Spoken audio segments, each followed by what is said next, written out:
For more than 4 decades, Jim Carrey had the whole world laughing like his energy would never run out.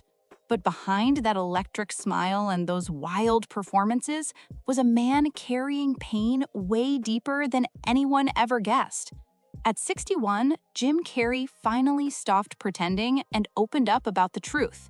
Fans had felt it for years, that every joke, every over-the-top face, every legendary moment came from a lifetime of hurt he never escaped. He didn't just wake up funny one day. The man people labeled a comedy genius was already fighting heavy battles long before Hollywood ever knew his name. Before the fame, before the money, before the spotlight, Jim Carrey was just a scared kid growing up in Newmarket, Ontario, trying to survive. Born on January 17, 1962, he was the youngest of 4 kids in a household where humor wasn't about fun, it was about getting through the day. His father, Percy, once dreamed of being a saxophone player, but life shut that door fast. After years of struggle, Percy settled for stability, working as an accountant at Titan Wheels, thinking the family was finally safe. That safety didn't last. In the mid-1970s, when Jim was only 12, Percy lost the job that kept everything together. One moment, they were barely holding on. The next, their world collapsed. Bills stacked up non-stop, stress filled the house, and Percy sent out over 70 job applications, all rejected without mercy. Eventually, Percy took janitorial work for just $4 an hour. It wasn't just a pay cut, it was a crushing blow to his pride. From respect to survival, the fall was brutal, and the family felt every second of it. By 1974, the Carrey family lost their home entirely. They moved into a small yellow Volkswagen camper parked near Lake Ontario. Jim and his brother slept in a tent outside, dealing with freezing Canadian nights, waking up with frost on their blankets, then washing up in gas station sinks before school. That's not childhood, that's survival mode. Those years changed him forever. That's when Jim learned how to turn pain into performance, not for applause, but to stay sane. At just 13, he started practicing faces and voices in the mirror, not because he wanted attention, but because it helped him forget the hunger, the fear, and the exhaustion. After school, he worked 8-hour shifts cleaning factory floors, then came home drained, only to do it all over again the next day. His mother, Kathleen, was chronically ill and emotionally fragile, often stuck in bed and dependent on pain medication. Jim later remembered sitting at the dinner table as she casually talked about death, telling her kids she might not be around much longer. For a boy already drowning in chaos, that fear never loosened its grip. He became quiet, angry, and constantly scared of losing his parents. But at the same time, comedy became his armor, the one thing keeping him upright. At just 10 years old, Jim mailed a letter to Carol Burnett, believing his impressions could be his way out. When she sent back a kind acknowledgement, he taped it to his wall like proof that escape was possible. But the real truth is, Jim Carrey wasn't chasing fame.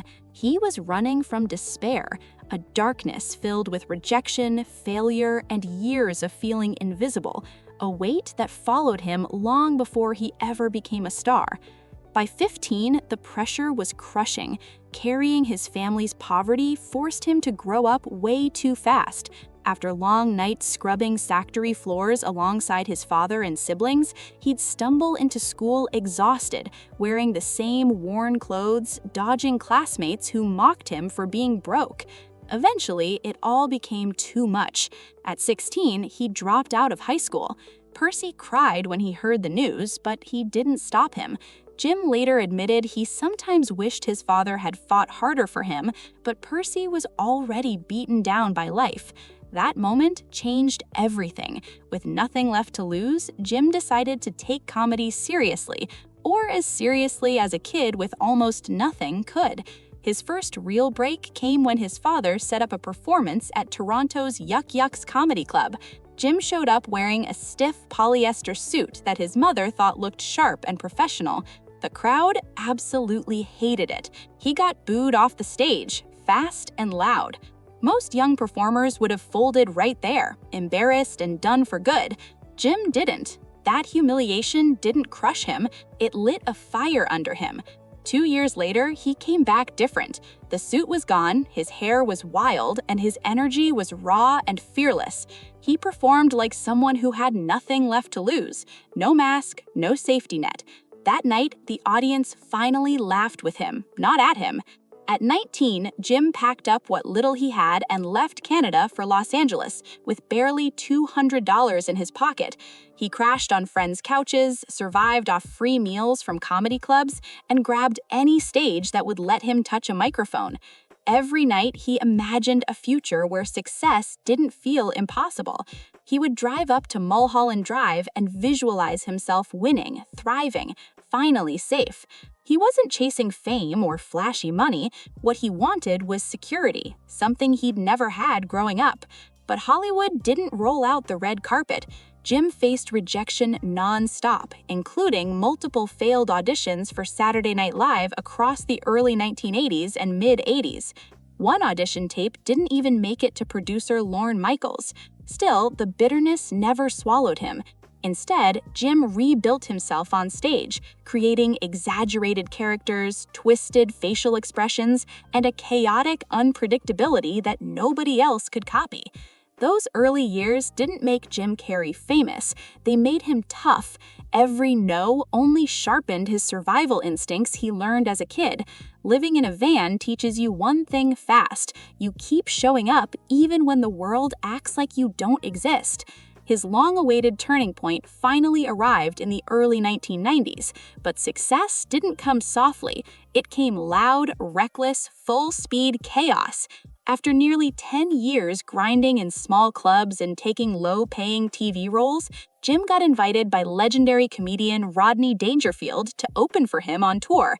That opportunity put him in front of bigger crowds and helped him fine-tune the wild physical style that would soon change comedy forever. Still, the real breakthrough hit in 1990 when he joined the sketch comedy show In Living Color. Surrounded by the Wayans family and a cast stacked with sharp comedic minds, Jim became the unexpected standout. His characters, especially Fire Marshal Bill, were unhinged, reckless, and unlike anything TV had ever seen.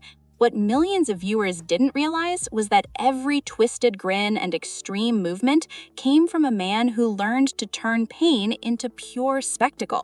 With success came a dangerous intensity. Jim pushed his body to the limit, gaining and losing weight for roles, slamming into props, and performing movements so extreme they bordered on self-destruction. He regularly walked off sets bruised and aching, his body paying the price for the chaos he unleashed.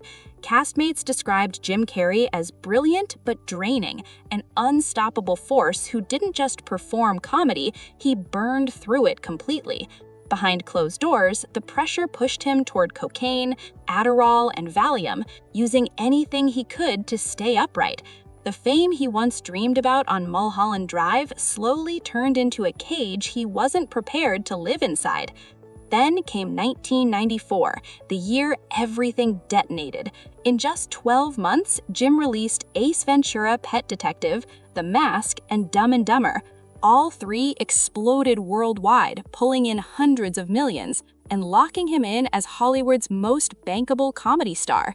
Studios chased him non-stop, and by 1996, he made history as the first actor ever paid $20 million for a comedy role. But beneath the box office madness, his personal life was cracking fast. His marriage to Melissa Woolmer, who knew him long before the fame, collapsed under brutal schedules, late nights, and emotional swings. He was at the absolute peak of his career while losing grip on the man he used to be. He had finally become the superstar he imagined as a struggling teenager, but the cost was stacking quietly and painfully. As the spotlight grew hotter, grief, legal stress, and emotional breakdowns followed close behind. Through the late 1990s and early 2000s, the applause got louder, but the darkness behind it grew heavier. In public, he was the unstoppable box office king. In private, his world was slowly falling apart. Jim lost both of his parents during the same years he became a household name. His mother passed away in 1991, just as Hollywood began noticing him. His father died 4 years later in 1994, the same year Jim became a megastar. Jim later revealed he slipped a $10 million check into his father's Percy's suit pocket at the funeral, calling it a full-circle moment for the boy who lived in a van. But no amount of money could fill the emptiness they left behind. Their deaths carved wounds that never fully healed.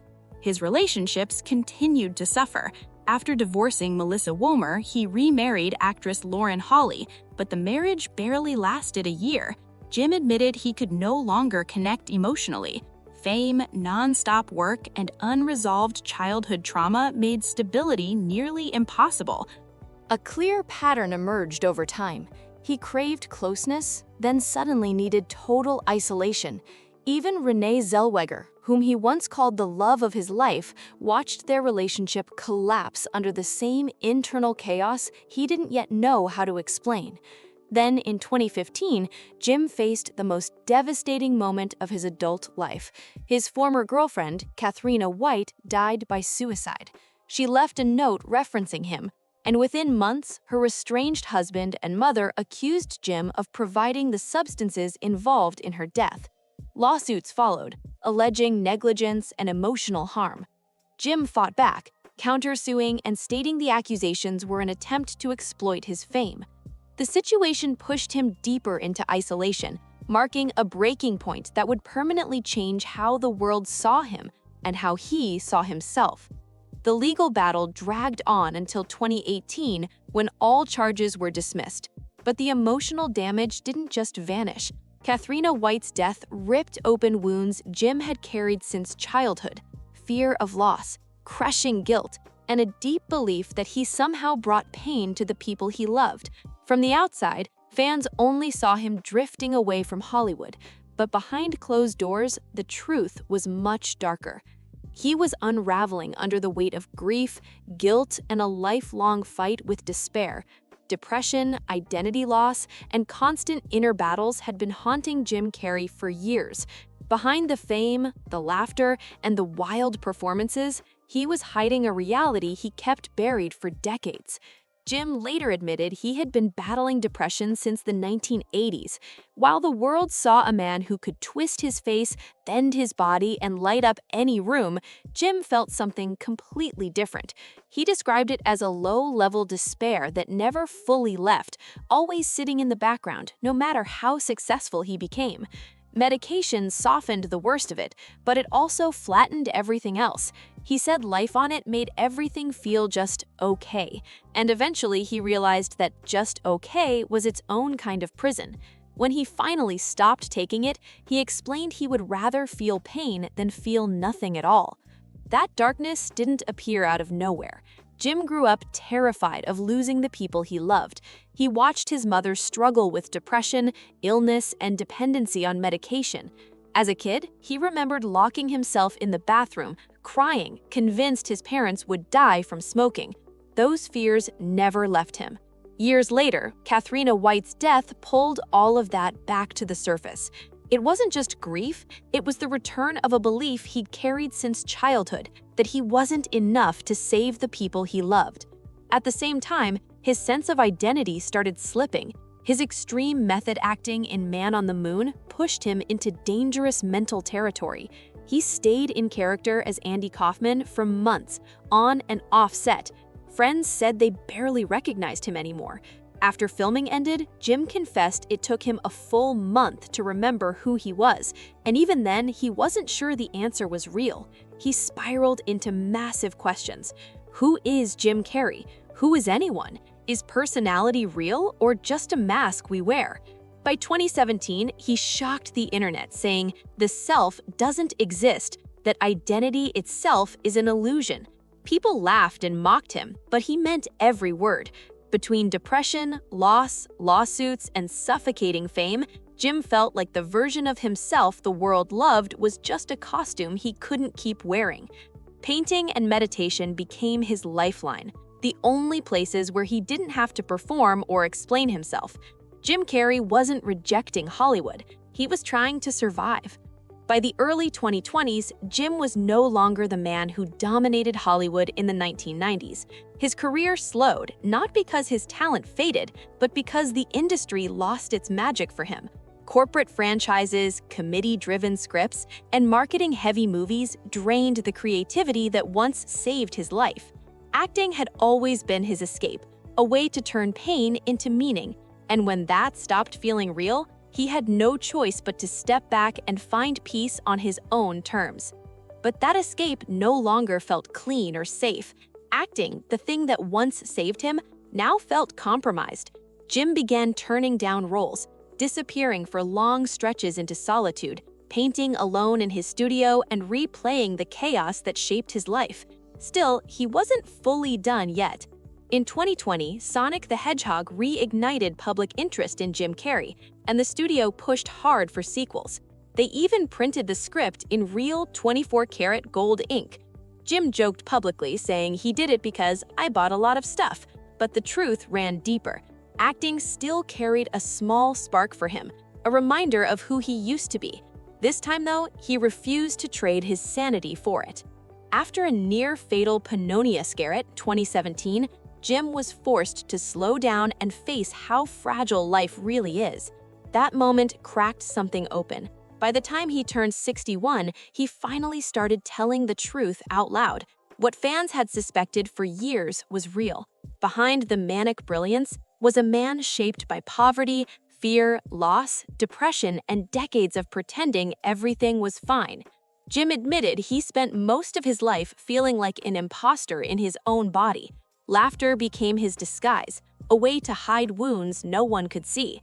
He spoke openly about his father's suicide attempt, his own breaking point, and the spiritual journey that helped him realize he was more than the roles he played, and far less than the persona the world forced onto him.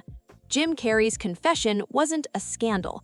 It wasn't some flashy reveal made for headlines. It was just the truth that the man who made millions laugh had been hurting quietly for most of his life. And in finally saying it out loud, he found something he'd never fully known before: peace. Jim Carrey spent a lifetime making the world laugh while fighting battles most people never saw. After hearing his story, what part of his journey shocked you the most? Let me know in the comments, and don't forget to like, subscribe, and stay tuned for more stories from Silent Stardom, uncovering the hidden lives behind Hollywood's biggest icons.